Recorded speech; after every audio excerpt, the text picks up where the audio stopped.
야, 저 할아버지 봐. 맨날 저기 서서 뭐 하는 건지 모르겠어. 경비원이면 경비나 잘 보지. 왜 사람들한테 인사질이야? 친구도 웃으며 대답합니다. 그러게 말이야. 요즘 경비원들이 선을 모르는 것 같아. 맞아요. 일도 제대로 못하면서 참견은 왜 그렇게 해요? 어제도 주차 때문에 뭐라고 하더라고요. 자기가 뭐라고 지적질이야. 아이가 다쳐서 응급처치를 해드린 건데요. 그런 건 저희가 알아서 할 일이에요. 괜히 이상한 짓 하지 마세요. 이만수의 하루는 그렇게 시작됩니다. 서울 외곽 끝자락에 자리 잡은 한 아파트 단지입니다. 30년이라는 세월이 흘러 외벽은 누렇게 바래고 화단의 나무들도 제법 굵어진 이곳에는 500여 세대가 살고 있어요. 그리 크지도 작지도 않은 평범한 중소형 아파트 단지죠. 이른 아침 6시 경비실 문이 조용히 열립니다. 이만수가 천천히 걸어 나와요. 이른을 넘긴 나이에도 허리는 곧게 펴고 있지만 걸음걸이엔 세월의 무게가 느껴집니다. 회색빛 경비복을 말끔히 다려입은 이만수는 묵묵히 단지 곳곳을 살펴보기 시작해요. 좋은 아침입니다. 지나가는 주민에게 정중히 인사를 건네지만 대부분은 그냥 지나갑니다. 스마트폰을 보며 바삐 걸어가거나 아예 고개도 돌리지 않는 사람들이 대부분이에요. 이만수는 그래도 변함없이 인사를 계속합니다. 그런데 오늘은 뭔가 다릅니다. 306동에서 나온 남태훈이 이만수를 보더니 친구에게 큰 소리로 말하네요. 야, 저 할아버지 봐. 맨날 저기 서서 뭐 하는 건지 모르겠어. 경비원이면 경비나 잘 보지. 왜 사람들한테 인사질이야? 친구도 웃으며 대답합니다.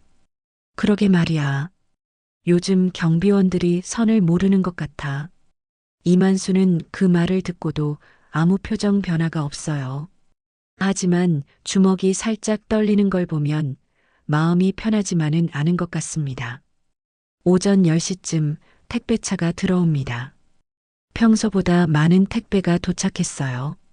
이만수는 무거운 박스들을 하나하나 정리하며 각 동별로 분류해 놓습니다. 한 박스가 특히 무거워서 들어 올리다가 잠깐 허리를 짚고 쉬는데 마침 엘리베이터를 기다리던 젊은 여성이 짜증스럽게 혀를 차네요. 아이고, 이 아저씨는 맨날 느려 터졌어. 엘리베이터 버튼도 느리게 누르고 택배 정리도 느리고 옆에 있던 다른 주민도 맞장구를 칩니다. 맞아요. 일도 제대로 못하면서 참견은 왜 그렇게 해요? 어제도 주차 때문에 뭐라고 하더라고요. 자기가 뭐라고 지적질이야. 이만수는 아무 말 없이 고개를 숙입니다. 그리고 천천히 엘리베이터 버튼을 눌러요. 사실 관절염 때문에 손가락에 힘이 잘 들어가지 않는데 그런 사정을 누가 알겠습니까? 엘리베이터가 올라가고 나서 이만수는 혼자 중얼거립니다. 그래도 이 나이에 일할 수 있어 다행이다. 하지만 그 목소리엔 쓸쓸함이 묻어나요. 점심시간이 되자 더 큰 문제가 생겼습니다. 놀이터에서 아이들이 놀고 있는데 한 아이가 그네에서 떨어져 무릎을 다쳤어요. 이만수는 급히 달려가서 아이를 일으켜 세우고 경비실에서 소독약과 밴드를 가져왔습니다. 괜찮니? 아프지? 아이는 고개를 끄덕이며 고맙다고 말하는데 마침 그때 아이 엄마가 나타났어요. 뭐 하는 거예요? 우리 아이한테 왜 함부로 손대요? 이만수는 당황하며 설명합니다.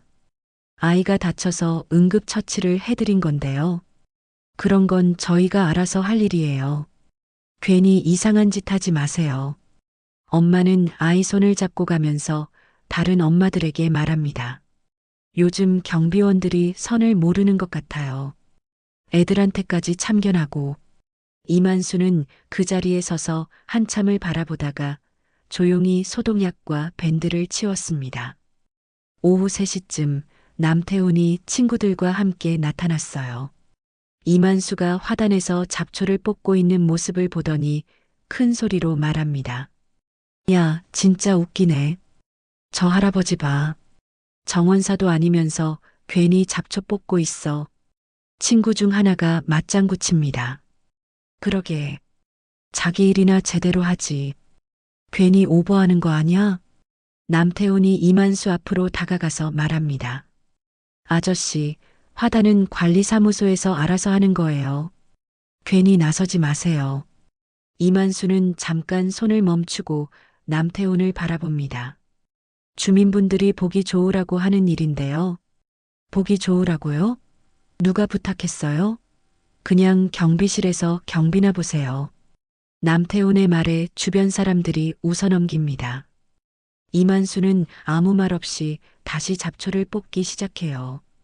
저녁이 되어 경비실로 돌아온 이만수는 작은 거울 앞에 서서 자신의 모습을 바라봅니다.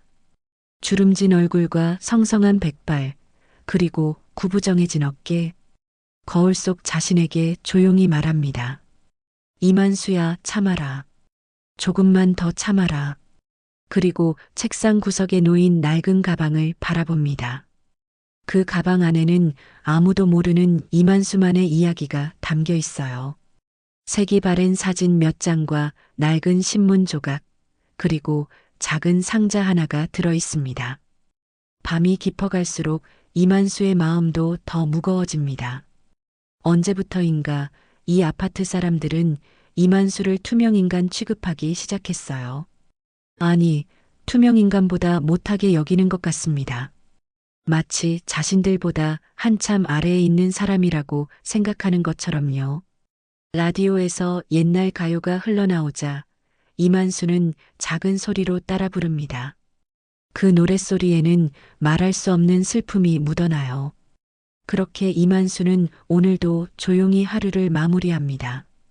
내일도 똑같은 일상이 기다리고 있을 거예요. 무시와 냉대 속에서도 묵묵히 자신의 자리를 지켜내는 것, 그것이 이만수의 삶입니다.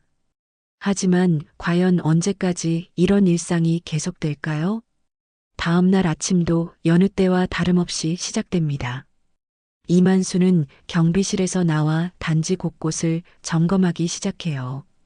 어젯밤 내린 이슬비 때문에 바닥이 조금 미끄러워서 계단과 통로의 물기를 닦아내며 하루를 시작합니다. 오전 9시쯤 관리사무소에서 새로운 공지사항이 내려왔어요. 단지 내 주차 질서 확립에 관한 내용이었는데 이만수는 정성스럽게 게시판에 전단지를 붙이기 시작합니다. 곱게 펴서 붙이고 모서리도 깔끔하게 정리하면서 하나하나 신경 써서 작업해요. 이렇게 붙여야 주민분들이 보기 좋겠지. 혼자 중얼거리며 전단지를 정리하는 이만수의 모습에는 진심이 담겨 있어요. 비록 사람들이 자신을 무시하고 있지만 그래도 자신이 할 수 있는 일만큼은 최선을 다하려고 하거든요. 그런데 전단지를 붙이고 있던 바로 그 순간이었습니다. 갑자기 위에서 차가운 물이 쏟아져 내렸어요. 이만수는 깜짝 놀라며 고개를 들었습니다. 온몸이 흠뻑 젖어버렸어요. 회색 경비복은 물에 젖어 더욱 초라해 보이고 머리에서는 물방울이 뚝뚝 떨어집니다. 위를 올려다보니 3층 창문에서 남태훈이 고개를 내밀고 있어요. 손에는 빈 바가지를 들고 있습니다. 아이고, 죄송해요. 물 버리다가 실수했네요. 남태훈의 목소리에는 미안함보다는 오히려 재미있어하는 기색이 역력해요. 실수가 아니라는 걸 누가 봐도 알 수 있을 정도였습니다. 이만수는 물에 젖은 채로 서 있습니다. 찬물이 등골을 타고 흘러내리지만 아무 말도 하지 않아요. 그냥 조용히 고개를 숙이고 있을 뿐입니다. 남태훈이 창문에서 내려다보며 말합니다. 경비 아저씨, 이거 빨리 치워요. 여기도 젖었잖아요. 다른 사람들 지나다니는데 불편하겠어요. 마치 이만수가 잘못한 것처럼 말하는 남태훈의 태도에 지나가던 몇몇 주민들이 수군거리기 시작해요. 어머, 저기 좀 봐. 경비 아저씨가 왜 저렇게 젖어 있어? 아, 저 위에서 물 버리다가 실수한 모양이네. 그래도 좀 조심하지. 나이 든 분한테 그러면 어떻게 해? 하지만 그런 말들도 잠깐뿐이었어요. 곧 사람들은 각자 갈 길을 가버리고 이만수만 혼자 그 자리에 남겨집니다. 이만수는 물에 젖은 전단지들을 하나하나 뜯어내기 시작해요. 종이가 찢어져서 제대로 떨어지지 않는 것들도 있지만 차근차근 정리해 나갑니다. 그리고 경비실로 가서 걸레를 가져와 바닥에 떨어진 물을 닦기 시작해요. 물걸레질을 하면서도 이만수의 옷은 계속 물이 뚝뚝 떨어집니다. 추위에 몸이 떨리지만 참고 견뎌요. 갈아입을 옷도 변변치 않을 뿐더러 무엇보다 일을 중단할 수는 없으니까요. 이런 모습을 본 몇몇 주민들은 키득거리며 지나갑니다. 저 할아버지 진짜 우스워. 맨날 저런 일만 당하네. 그러게 말이야. 좀 똑똑하게 처신하면 될 텐데. 하지만 이 장면을 조용히 지켜보던 사람이 한 명 더 있었어요. 205동에 사는 중년 여성 박영희였습니다. 박영희는 이 광경을 보면서 뭔가 석연치 않다는 생각이 들었어요. 저게 정말 실수일까? 박영희는 남태훈이 창문에서 내려다보며 웃고 있는 모습을 똑똑히 봤거든요. 그리고 조용히 자신의 휴대폰을 꺼내서 물에 젖은 채 바닥을 닦고 있는 이만수의 모습을 사진으로 찍었습니다. 이런 일이 또 생기면 증거가 필요할 것 같아. 박영희는 평소에도 아파트 내에서 일어나는 여러 가지 일들에 관심이 많았어요. 특히 약자가 부당한 대우를 받는 것을 보면 그냥 넘어가지 못하는 성격이었거든요. 한참 후에야 이만수는 바닥 청소를 마쳤습니다. 새로운 전단지를 다시 가져와서 게시판에 붙이기 시작해요. 물에 젖은 옷 때문에 몸이 떨리지만 그래도 꼼꼼하게 하나하나 붙여나갑니다. 추우시겠어요. 뒤에서 박영희의 목소리가 들렸어요. 이만수는 깜짝 놀라며 뒤를 돌아봅니다. 아, 안녕하세요. 옷이 젖으셨는데 괜찮으세요? 감기라도 드시면 어떻게 해요? 박영희의 따뜻한 말에 이만수의 눈가가 살짝 붉어집니다. 오랜만에 듣는 따뜻한 말이었거든요.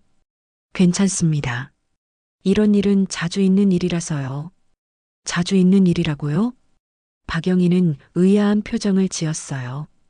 이만수는 실수한 것 같다는 생각이 들어서 급히 말을 바꿉니다.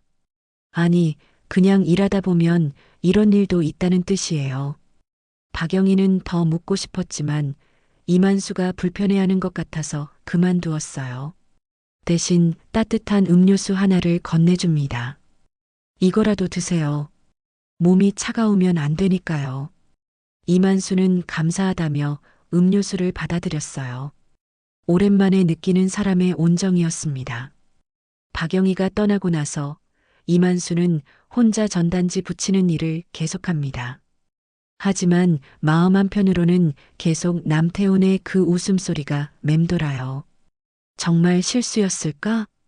아니었을 거라는 걸 이만수도 알고 있어요. 하지만 그렇다고 해서 뭘 할 수 있겠습니까? 항의할 수도 없고 따질 수도 없어요. 그저 참고 견디는 수밖에 없습니다. 오후가 되자 남태훈이 친구들과 함께 나타났어요. 이만수를 보더니 희죽거리며 말합니다.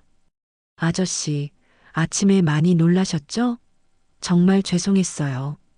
겉으로는 사과하는 듯하지만 그 표정에는 전혀 미안함이 없어요. 오히려 재미있어하는 기색이 역력합니다.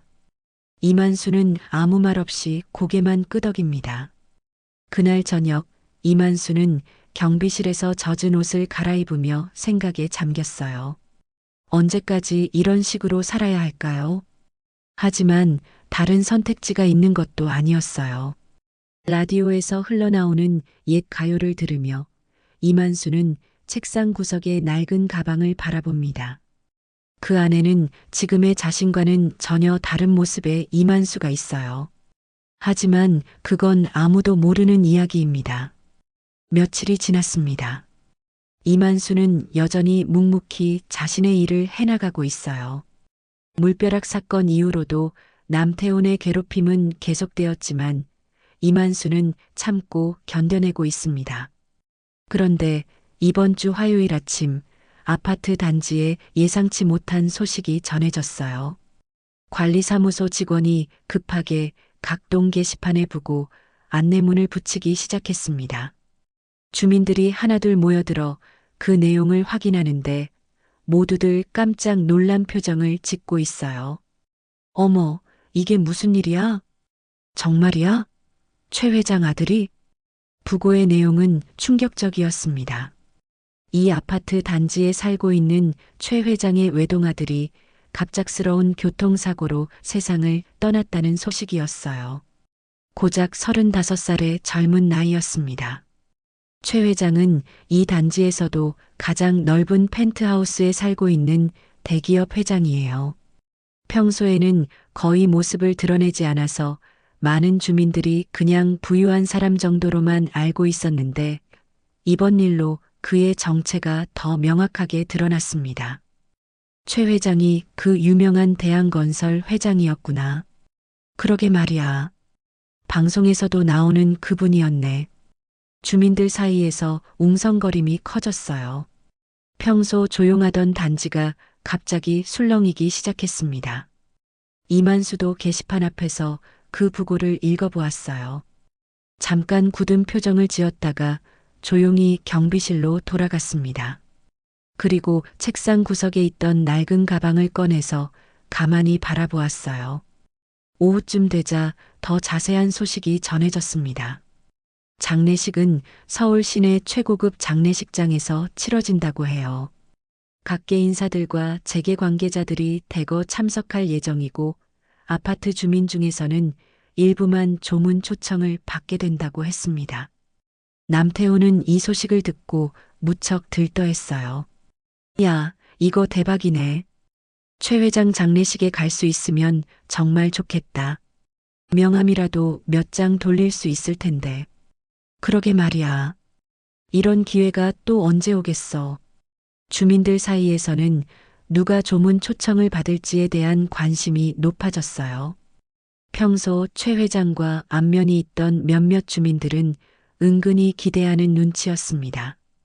그런데 장례식 당일 아침 뜻밖의 일이 벌어졌어요. 이만수가 경비실에서 나오는데 평소와는 전혀 다른 모습이었습니다. 회색 경비복 대신 깔끔하게 다린 검은색 정장을 입고 있었어요. 경비 아저씨가 왜 저런 옷을 입고 있지? 일찍 출근하던 주민 몇 명이 이만수의 모습을 보고 의아해했습니다. 이만수는 평소보다 더 꼿꼿한 자세로 걸어가고 있었어요.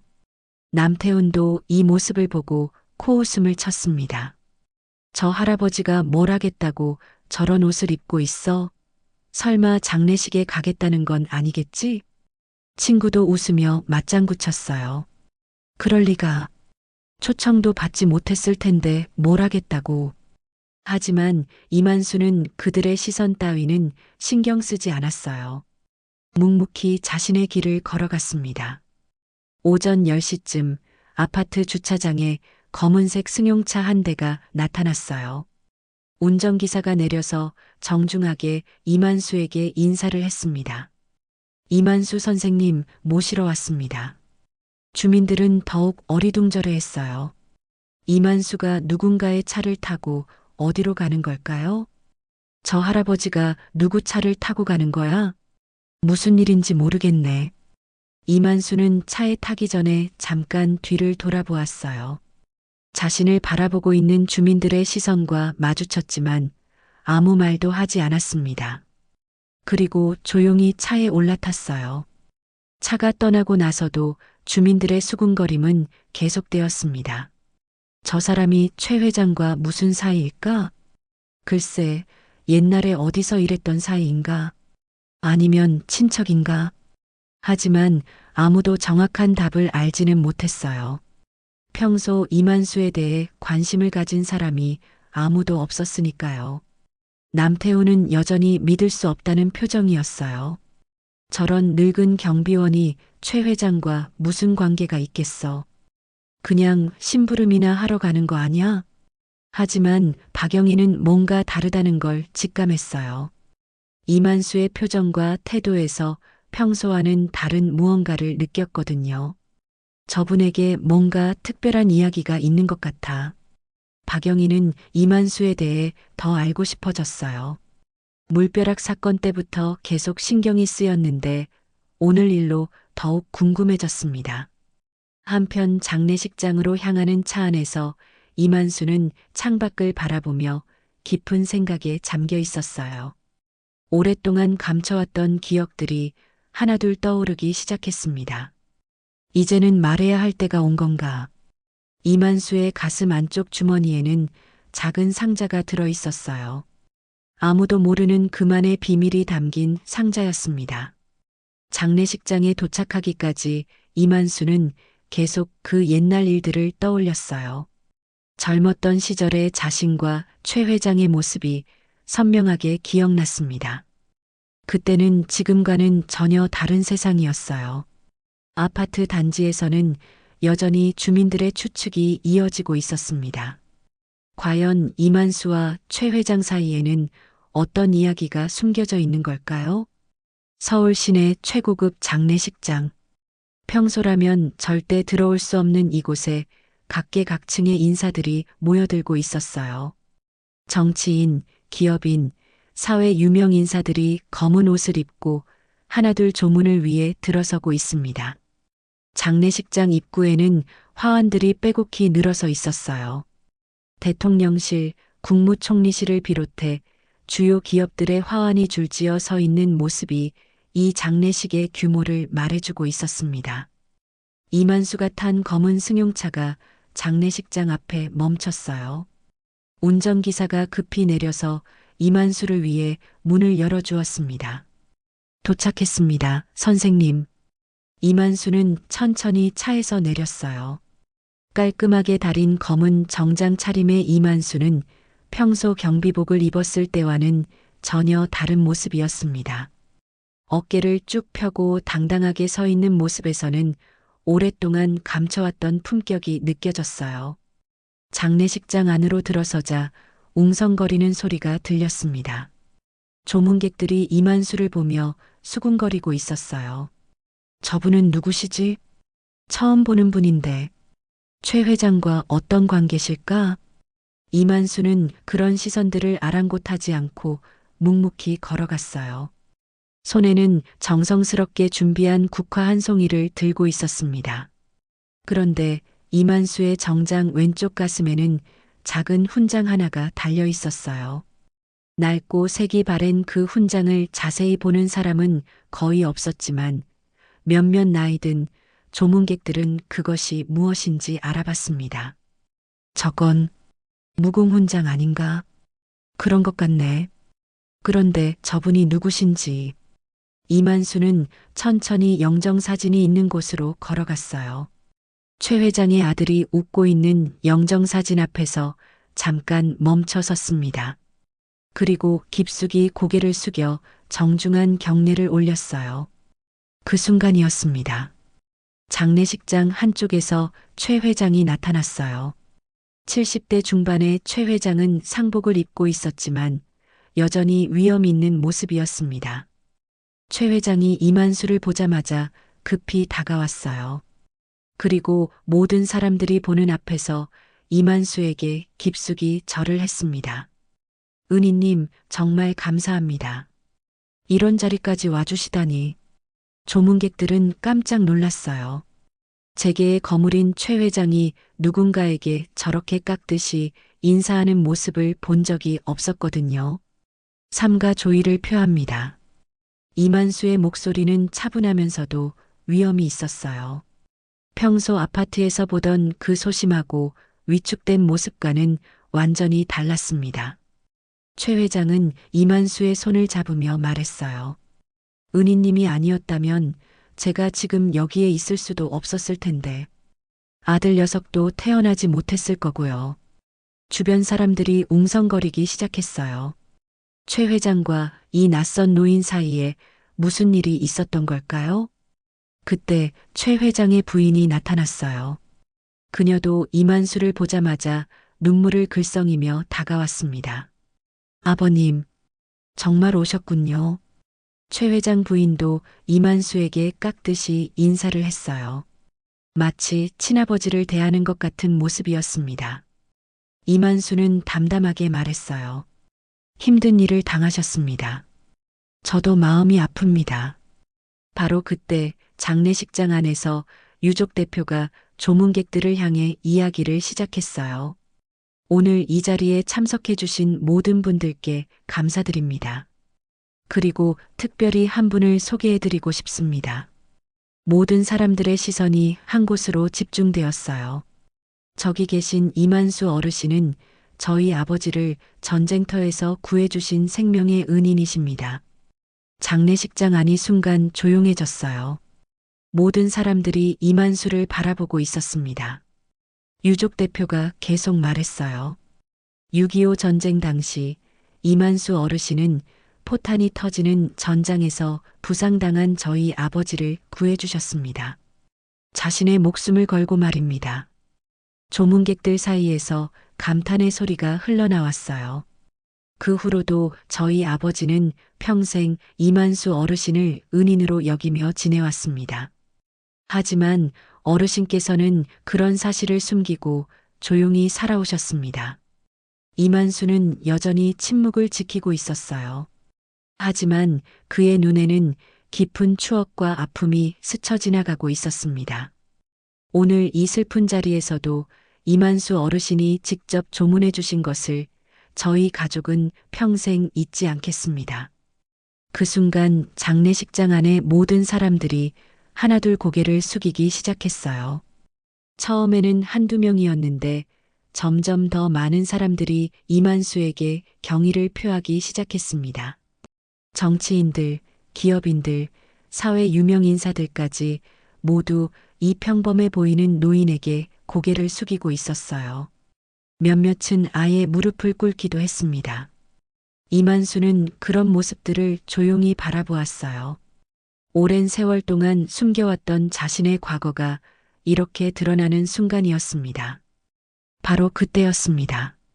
장례식장 뒤쪽에서 남태훈이 나타났어요. 그는 몇몇 아파트 주민들과 함께 뒤늦게 조문을 하러 온 것이었습니다. 남태훈은 앞에서 벌어지고 있는 광경을 보고 믿을 수 없다는 표정을 지었어요.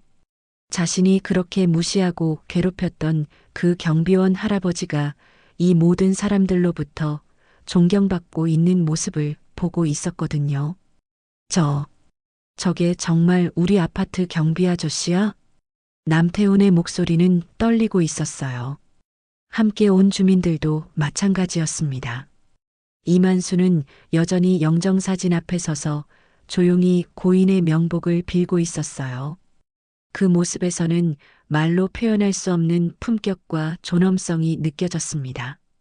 장례식장을 가득 메운 침묵 속에서 모든 사람들은 이 특별한 노인에 대해 다시 생각하게 되었어요. 겉모습만으로 사람을 판단해서는 안 된다는 깊은 교훈을 얻는 순간이었습니다. 끝나고 이틀이 지났습니다. 아파트 단지는 여전히 조용했지만 주민들 사이에서는 계속해서 웅성거리는 소리가 들려왔어요. 모두들 이만수에 대한 이야기를 하고 있었습니다. 정말 믿을 수 없어. 우리 아파트 경비 아저씨가 최 회장의 생명의 은인이었다니. 그러게 말이야. 전쟁 영웅이었던 거네. 하지만 여전히 반신반의하는 사람들도 있었어요. 특히 남태우는 계속해서 의심의 눈초리를 보내고 있었습니다. 뭔가 이상해. 정말 그런 대단한 사람이었다면 왜 여기서 경비원을 하고 있겠어? 그런 가운데 수요일 아침 아파트 게시판에 변화가 생겼어요. 박영희가 조용히 나타나서 게시판에 무언가를 붙이기 시작했습니다. 처음에는 아무도 주의 깊게 보지 않았어요. 그냥 일반적인 공지사항이려니 생각했거든요. 하지만 출근길에 지나가던 주민 한 명이 그것을 자세히 보고는 깜짝 놀랐습니다. 이게 뭐야? 게시판에 붙어 있는 것은 흑백 사진 한 장이었어요. 오래된 사진이라 화질은 선명하지 않았지만 그 안에 담긴 내용은 충격적이었습니다. 사진 속에는 젊은 시절의 이만수가 있었어요. 군복을 입고 있는 이만수는 포탄이 터진 폐허 속에서 피투성이가 된 채 한 사람을 안고 나오고 있었습니다. 그 사람이 바로 젊은 시절의 최 회장이었어요. 이만수의 얼굴과 몸에는 상처가 가득했고 옷은 찢어져 있었습니다. 하지만 그는 자신의 부상은 아랑곳하지 않고 최 회장을 안전한 곳으로 옮기고 있었어요. 사진 아래에는 간단한 설명이 적혀 있었습니다. 1951년 1월 이만수 상병이 포격으로 부상당한 최철수 이병을 구출하는 모습. 이만수 상병은 이 공로로 무공훈장을 받았다. 그리고 그 밑에는 박영희가 적은 한 줄의 문구가 있었어요. 이 사람은 우리 아파트의 경비원입니다. 첫 번째로 이 사진을 본 주민이 다른 사람들을 불러 모았어요. 곧 게시판 주변에는 사람들이 하나둘 모여들기 시작했습니다. 이게 정말 우리 경비 아저씨야? 사진 속 사람이 정말 이만수 씨 같은데? 그럼 정말로 전쟁 영웅이었던 거구나. 사람들은 사진을 보며 할 말을 잃었어요. 평소 자신들이 그렇게 무시하고 함부로 대했던 그 사람이 이런 엄청난 과거를 가지고 있었다는 사실이 믿어지지 않았습니다. 남태훈도 출근길에 이 사진을 보게 되었어요. 그는 사진 앞에서 한참을 서 있었습니다. 얼굴이 점점 창백해지더니 결국 말을 하지 못하고 그냥 지나가 버렸어요. 점심시간이 되자 더 많은 주민들이 사진을 보러 모여들었습니다. 어떤 사람들은 사진을 휴대폰으로 찍어서 다른 사람들에게 보여주기도 했어요. 우와, 정말 대단하다. 저런 일이 있었던 거구나. 맞아. 그런데 왜 이런 이야기를 숨기고 계셨을까? 그런 가운데 더 놀라운 사실들이 하나둘 밝혀지기 시작했어요. 박영희가 추가로 붙인 자료들 때문이었습니다. 이만수가 낡은 가방 속에 매일 들고 다니던 것들이 공개된 거예요. 무공훈장과 함께 당시의 신문기사, 그리고 부대에서 받은 표창장들이 사진으로 첨부되어 있었습니다. 신문기사에는 이만수의 영웅적인 행동이 자세히 기록되어 있었어요. 이만수 상병은 적의 포격이 계속되는 위험한 상황에서도 부상당한 동료를 구하기 위해 3번이나 화선을 오갔다. 자신도 파편에 맞아 중상을 입었지만 끝까지 동료를 포기하지 않았다. 또 다른 기사에는 이런 내용도 있었어요. 이만수 상병의 용감한 행동으로 구조된 최철수 이병은 평생 은인을 잊지 않겠다고 말했다. 주민들은 이 모든 자료들을 보며 침묵했어요. 평소 자신들이 이만수를 어떻게 대했는지 떠올리면서 부끄러움을 느끼기 시작했습니다. 특히 물벼락을 부었던 남태훈의 행동을 목격했던 사람들은 더욱 마음이 무거웠어요. 우리가 정말 잘못했구나. 어떻게 저런 분에게 그런 짓을 할 수 있었을까? 오후가 되자 아파트 단지 분위기가 완전히 바뀌었어요. 평소 시끄럽게 떠들던 사람들도 조용해졌고 이만수를 보는 시선도 달라졌습니다. 이만수는 여전히 묵묵히 자신의 일을 하고 있었어요. 게시판에 자신의 과거가 공개된 것도 알고 있었지만 특별히 뭔가를 하지는 않았습니다.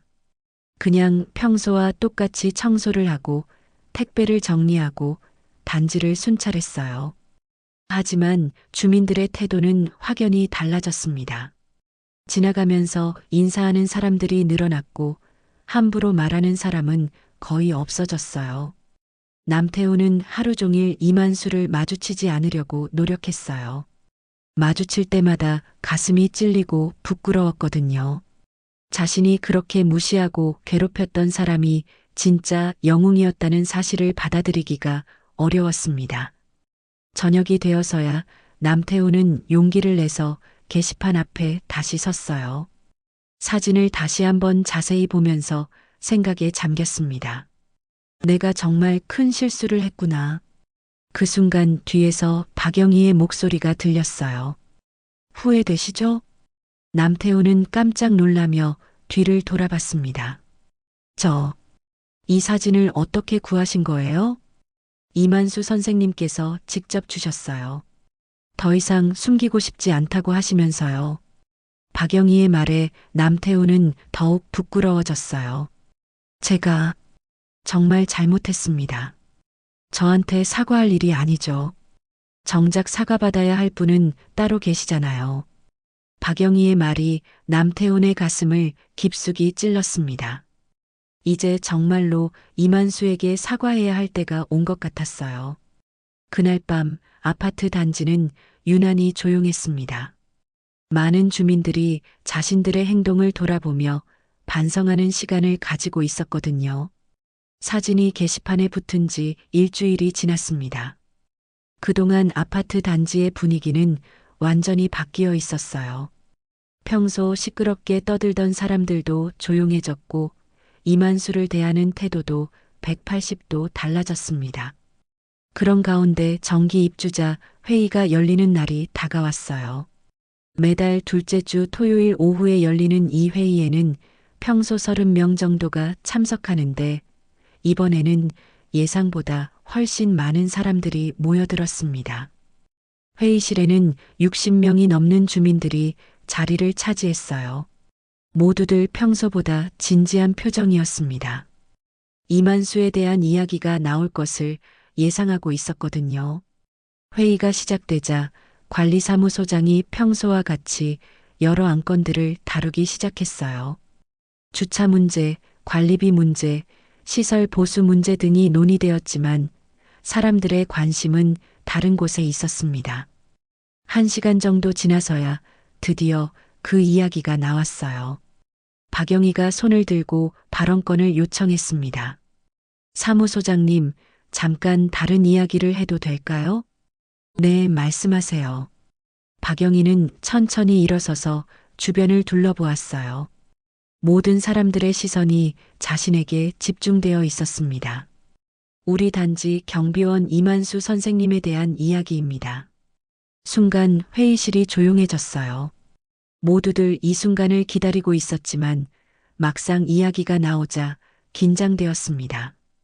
지난주에 게시판에 붙인 사진을 보신 분들은 아시겠지만 이만수 선생님은 전쟁 영웅이십니다. 그런데 우리가 그분을 어떻게 대했는지 돌아봐야 할 때가 온 것 같아요. 박영희의 말에 몇몇 사람들이 고개를 숙였습니다. 특히 평소 이만수에게 불친절했던 사람들은 더욱 움츠러들었어요. 그때 회의실 뒤쪽에서 조용한 목소리가 들렸습니다. 제가 먼저 말씀드리고 싶습니다. 모든 사람들이 뒤를 돌아봤어요. 남태훈이 떨리는 목소리로 말하고 있었습니다. 평소 당당하던 그의 모습과는 전혀 달랐어요. 남태훈은 천천히 일어서서 앞으로 나왔습니다. 얼굴이 창백했고 손도 미세하게 떨리고 있었어요. 제가 경비님께 너무 큰 무례를 저질렀습니다. 남태훈의 고백이 시작되자 회의실은 더욱 조용해졌어요. 숨소리까지도 들릴 정도였습니다. 물을 부은 것도 저였고 무시하는 말을 한 것도 저였습니다. 심지어 친구들 앞에서 모욕적인 말까지 했어요. 남태훈의 목소리가 점점 작아졌어요. 자신이 저질렀던 일들을 하나씩 털어놓는 것이 얼마나 힘든 일인지 느껴졌습니다.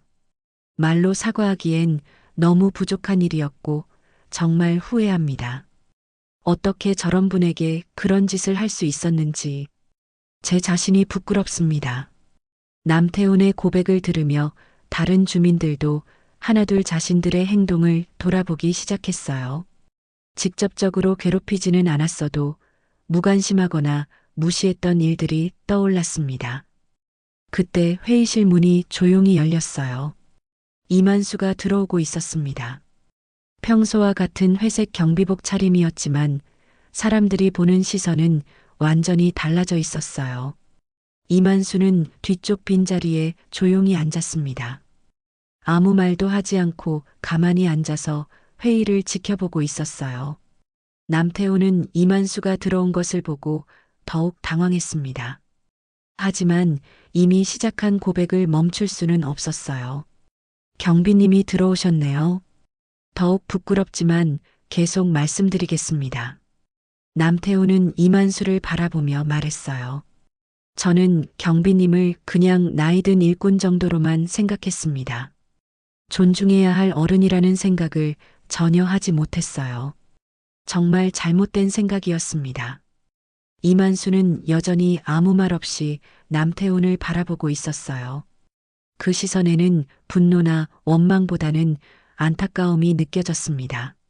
남태훈이 말을 마치자 다른 주민들도 하나둘 입을 열기 시작했어요. 저도 사과드려야 할 일이 있습니다. 인사를 건네주셔도 대답하지 않은 적이 많았어요. 저는 택배 때문에 짜증을 낸 적이 있습니다. 정말 죄송합니다. 아이가 다쳤을 때 도움을 주셨는데 오히려 핀잔을 주었어요. 너무 미안합니다. 한 명씩 사과의 말들이 이어지자 이만수는 천천히 일어섰어요. 모든 사람들의 시선이 그에게 집중되었습니다. 이만수는 한동안 말이 없다가 차분하고 따뜻한 목소리로 말하기 시작했어요. 여러분, 고맙습니다. 예상치 못한 첫마디에 사람들이 놀랐어요. 사과를 받아주는 것이 아니라 오히려 고맙다고 하니까요. 저도 처음에는 서운했습니다. 나이가 들어서 이런 대접을 받는구나 싶어서 속상하기도 했어요. 이만수의 솔직한 고백에 사람들은 더욱 미안해졌어요. 하지만 그것보다 더 중요한 게 있습니다. 사람이 누구든 무시하면 안 됩니다. 어떤 삶을 살았는지는 누구도 알 수 없으니까요. 이만수의 말에 회의실 안의 모든 사람들이 고개를 숙였어요. 그 말 속에는 깊은 지혜와 포용력이 담겨 있었습니다. 저는 전쟁 영웅이라서 존중받아야 한다고 생각하지 않습니다. 그냥 한 사람의 어른으로서, 한 명의 이웃으로서 서로 인사하고 배려했으면 좋겠어요. 이만수의 말이 끝나자 회의실은 깊은 침묵에 잠겼습니다. 모든 사람들이 각자의 마음속으로 그 말을 새기고 있었어요. 오랜 침묵 끝에 박영희가 먼저 박수를 치기 시작했어요. 그러자 다른 사람들도 하나둘 박수에 동참했습니다. 회의실 안이 따뜻한 박수 소리로 가득 찼어요. 그날의 입주자 회의는 그렇게 마무리되었습니다. 평소와는 전혀 다른 의미 있는 시간이었어요. 입주자 회의가 끝나고 며칠이 지났습니다. 아파트 단지는 여전히 평온했지만 사람들 사이에는 미묘한 변화가 감돌고 있었어요. 이만수에게 먼저 인사하는 주민들이 늘어났고 지나가다 마주치면 정중하게 고개를 숙이는 사람들도 생겨났습니다. 하지만 남태훈만은 여전히 이만수를 직접 마주하기를 피하고 있었어요. 회의에서 공개적으로 사과했지만 정작 당사자인 이만수와는 제대로 된 대화를 나누지 못했거든요. 마주칠 때마다 죄책감과 부끄러움이 밀려와서 자꾸만 피하게 되었습니다. 수요일 오후 이만수는 평소와 같이 단지 앞마당에서 청소를 하고 있었어요. 바닥에 떨어진 낙엽들을 쓸어 모으고 화단 주변의 잡초도 뽑아내고 있었습니다. 가을 햇살이 따스하게 내리쬐는 평화로운 오후였어요. 그런데 청소를 마치고 걸레를 헹구고 있을 때였습니다. 뒤에서 발걸음 소리가 들렸어요. 돌아보니 남태훈이 서 있었습니다. 평소 말끔했던 정장 차림과는 달리 오늘은 왠지 초라해 보였어요. 남태훈은 이만수와 눈이 마주치자 잠깐 머뭇거렸습니다. 그러더니 천천히 다가와서 이만수 앞에 섰어요. 경비님. 남태훈의 목소리는 떨리고 있었어요. 이만수는 손에 들고 있던 걸레를 양동이에 담그며 조용히 남태훈을 바라보았습니다. 뭔가 할 말이 있으신 것 같네요. 이만수의 차분한 목소리에 남태훈은 더욱 위축되었어요. 그동안 준비해왔던 말들이 목구멍에서 막혀서 나오지 않았습니다. 저는 남태훈은 한참을 머뭇거리더니 갑자기 이만수 앞에 무릎을 꿇었어요. 아파트 앞마당 한복판에서 공개적으로 무릎을 꿇은 것입니다. 잘못했습니다. 정말 죄송합니다. 남태훈의 갑작스러운 행동에 지나가던 주민들이 하나둘 멈춰 서기 시작했어요. 무슨 일인지 궁금해하며 주변에 모여들었습니다. 저는 정말 어리석었습니다. 경비님을 함부로 대하고 모욕하고 심지어 물까지 부었어요. 남태훈의 목소리가 점점 커졌어요. 자신의 잘못을 공개적으로 고백하고 있었습니다. 경비님이 어떤 분인지도 모르고 그냥 나이든 경비원이라고만 생각했어요. 정말 부끄럽습니다. 이만수는 남태훈을 내려다보며 말했어요. 일어나세요. 이렇게까지 할 필요는 없어요. 하지만 남태훈은 일어나지 않았어요. 계속 무릎을 꿇은 채로 말을 이어갔습니다. 아니에요. 이렇게라도 해야 제 마음이 좀 편해질 것 같아요. 늦었지만 용서받을 수 있을까요? 주변에 모인 주민들은 숨을 죽이고 이 광경을 지켜보고 있었어요. 평소 자신만만하던 남태훈이 이렇게 무릎을 꿇고 사과하는 모습은 충격적이었습니다. 이만수는 한참을 남태훈을 바라보다가 천천히 손을 내밀었어요. 일어나세요. 남태훈이 고개를 들어 이만수를 바라봤어요. 이만수의 눈에는 분노나 원망이 아닌 따뜻한 이해와 용서가 담겨 있었습니다. 사과를 받아주시는 건가요? 진심으로 뉘우치는 마음이 느껴집니다. 하지만 더 중요한 건 앞으로입니다. 이만수는 남태훈의 손을 잡아 일으켜 세웠어요. 늦은 사과라도 받아줄 수 있는 사람이 되길 바랍니다. 그리고 다른 사람들에게도 똑같은 실수를 하지 마세요. 남태훈은 이만수의 손을 잡으며 일어섰어요. 눈가에는 눈물이 맺혀 있었습니다.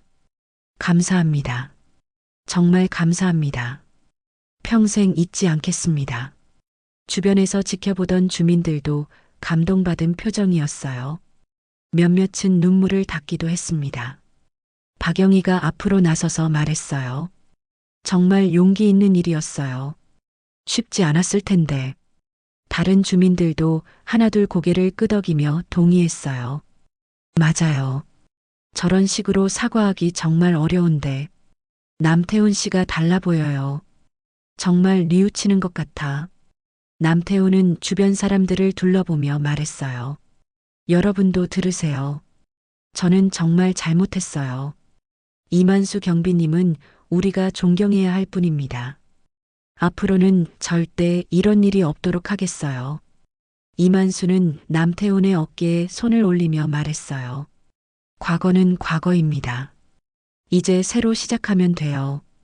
그 순간 주변에 있던 모든 사람들이 박수를 치기 시작했어요. 따뜻하고 진심 어린 박수였습니다. 남태훈은 이만수에게 다시 한번 깊숙이 인사를 했어요. 앞으로 경비님을 도울 일이 있으면 언제든 말씀해 주세요. 제가 할 수 있는 일이라면 뭐든 하겠습니다. 고맙습니다. 하지만 특별한 걸 바라는 건 아니에요. 그냥 서로 인사하고 서로 배려하면서 사는 게 제일 좋죠. 이만수의 말에 남태훈은 깊이 고개를 끄덕였어요. 그날 저녁 남태훈은 집에 돌아가서 가족들에게 오늘 있었던 일을 모두 털어놓았어요. 자신이 얼마나 잘못된 행동을 했는지, 그리고 이만수가 얼마나 대단한 분인지 이야기했습니다. 앞으로는 정말 달라질 거야. 사람을 겉모습으로 판단하지 않을 거고, 누구든 존중하며 살 거야. 남태훈의 진심 어린 다짐에 가족들도 감동했어요. 한편 이만수는 경비실에서 오늘 있었던 일을 떠올리며 잔잔한 미소를 지었어요. 젊은 사람이 자신의 잘못을 인정하고 진심으로 사과하는 모습이 대견스러웠습니다. 사람은 변할 수 있구나. 이만수는 창밖을 바라보며 생각했어요. 오늘 하루가 정말 의미 있는 하루였습니다. 용서와 화해의 힘이 얼마나 큰지 다시 한번 느꼈거든요. 그날 밤 아파트 단지는 유난히 평화로웠어요. 진정한 화해가 이루어진 후에 그 따뜻한 평화였습니다. 남태훈의 공개 사과가 있은 지 2달이 흘렀습니다. 가을이 깊어지면서 아파트 단지의 나무들도 알록달록 물들어가고 있었어요. 하지만 계절의 변화보다 더 눈에 띄는 것은 사람들의 변화였습니다. 이만수의 경비실에는 조금씩 변화가 생기기 시작했어요. 어느 날부터인가 문 앞에 작은 선물들이 놓여 있기 시작했습니다. 따뜻한 커피 한 잔, 직접 만든 김밥, 과일 한 봉지 같은 것들이었어요. 처음에는 누가 놓고 간 건지 몰랐는데 나중에 알고 보니 여러 주민들이 돌아가면서 가져다 주고 있었습니다. 남태훈도 그 중 한 명이었어요. 경비님, 아침 식사 드셨어요? 남태훈은 이제 이만수를 보면 먼저 인사를 하고 안부를 묻곤 했어요. 예전에 무례했던 모습은 완전히 사라졌습니다. 입주민들도 이만수를 부르는 방식이 달라졌어요. 예전에는 그냥 경비 아저씨라고 불렀는데 이제는 이만수 선생님 또는 만수 어르신이라고 정중하게 부르기 시작했습니다. 어느 날 오후 관리사무소에서 경비실에 새로운 물건들이 배달되었어요. 새 간이 침대와 작은 냉장고, 그리고 전자레인지까지 들어왔습니다. 이게 뭡니까? 이만수가 의아해하자 관리사무소 직원이 설명했어요. 입주민들이 십시일반 모금해서 마련한 거예요. 좀 더 편안하게 지내시라고요. 이만수는 깜짝 놀랐어요. 주민들이 자신을 위해 이런 일을 할 줄은 상상도 못했거든요. 박영희가 주민들이 기부한 책들을 가져왔어요. 역사책, 소설책, 시집 등 다양한 책들이었습니다. 심심할 때 읽으세요. 모두 깨끗한 책들이에요. 그리고 며칠 후에는 작은 커피포트도 들어왔어요. 주민 중 한 명이 추운 겨울에 따뜻한 차라도 마시라며 가져다 준 것이었습니다. 이만수는 이런 변화들을 보며 조용히 감동하고 있었어요. 평생 이런 대접을 받아본 적이 없었거든요. 하지만 가장 큰 변화는 사람들이 이만수를 이름으로 불러주기 시작한 것이었어요. 단순히 경비원이 아닌 이만수라는 한 사람으로 인정받기 시작한 거죠. 이만수 선생님, 오늘 날씨가 쌀쌀하네요. 감기 조심하세요. 만수 어르신, 이거 저희 집에서 만든 호떡이에요. 드셔보세요.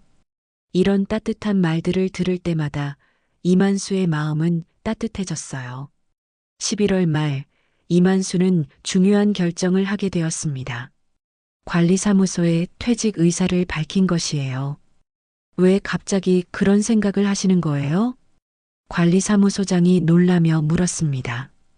요즘 들어 주민들과의 관계도 좋아졌는데 왜 그런 결정을 하는지 이해할 수 없었거든요. 나이도 많고 이제 그만 쉬고 싶어요. 고향에서 조용히 지내려고 합니다.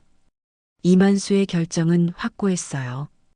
오래전부터 생각해왔던 일이었지만 최근의 변화들을 보면서 더욱 확신하게 되었습니다. 소식이 알려지자 주민들이 경비실로 몰려왔어요. 왜 가시려고 해요? 우리가 뭔가 잘못했나요? 이제 막 좋아졌는데 가시면 어떡해요? 주민들의 만류가 이어졌지만 이만수의 마음은 이미 정해져 있었어요. 여러분 덕분에 정말 행복한 시간을 보냈어요. 하지만 이제는 정말 쉬고 싶어요. 12월 첫째 주 이만수의 마지막 근무일이 되었어요. 주민들은 작은 송별회를 준비했습니다. 경비실 앞 작은 공간에 테이블을 차려놓고 각자 준비한 음식들을 가져왔어요. 정말 고생 많으셨어요. 건강하게 지내세요. 가끔 놀러 오세요. 주민들의 진심 어린 인사에 이만수는 마음이 뭉클했어요. 남태훈도 마지막 인사를 하러 왔어요. 선생님, 정말 감사했습니다. 저를 변화시켜 주셔서요. 당신이 스스로 변한 거예요. 저는 아무것도 하지 않았어요. 마지막 날 저녁, 이만수는 경비실을 정리하면서 창가에 손편지 한 장을 붙였어요. 다음 경비원이 와서 볼 수 있도록 말이에요. 편지에는 이런 내용이 적혀 있었습니다. 무시받고 살아온 날보다 기억해준 하루가 더 고마웠습니다. 저는 이제 그 하루를 오래 간직하며 살겠습니다. 감사합니다. 다음 날 아침, 이만수가 떠난 경비실을 지나가던 박영희가 그 편지를 발견했어요. 편지를 읽으며 문득 눈물이 났습니다. 정말 멋진 분이셨어. 그날 이후로 아파트 사람들은 새로운 경비원들에게 먼저 인사를 건네기 시작했어요. 이만수가 남긴 교훈을 잊지 않고 있었던 거죠. 안녕하세요. 수고 많으십니다. 이름이 어떻게 되세요? 불편한 일 있으면 언제든 말씀하세요. 경비원들도 처음에는 당황했지만 점차 이 아파트의 특별한 분위기에 적응해 갔어요. 몇 달 후, 남태우는 회사 동료들에게 이만수의 이야기를 들려주곤 했어요. 사람을 겉모습으로 판단하면 안 된다는 걸 정말 뼈저리게 깨달았어요. 이제는 누구든 먼저 존중하고 보려고 해요. 이만수가 떠난 자리는 비어 있었지만 그가 남긴 변화는 계속 이어지고 있었어요. 사람들은 서로를 더 따뜻하게 대하게 되었고 작은 배려와 관심으로 서로를 돌보게 되었습니다. 그렇게 이만수의 이야기는 끝이 났지만 그가 심어놓은 사랑과 존중의 씨앗은 사람들의 마음속에서 계속 자라나고 있었어요. 진정한 변화란 이런 것이 아닐까요?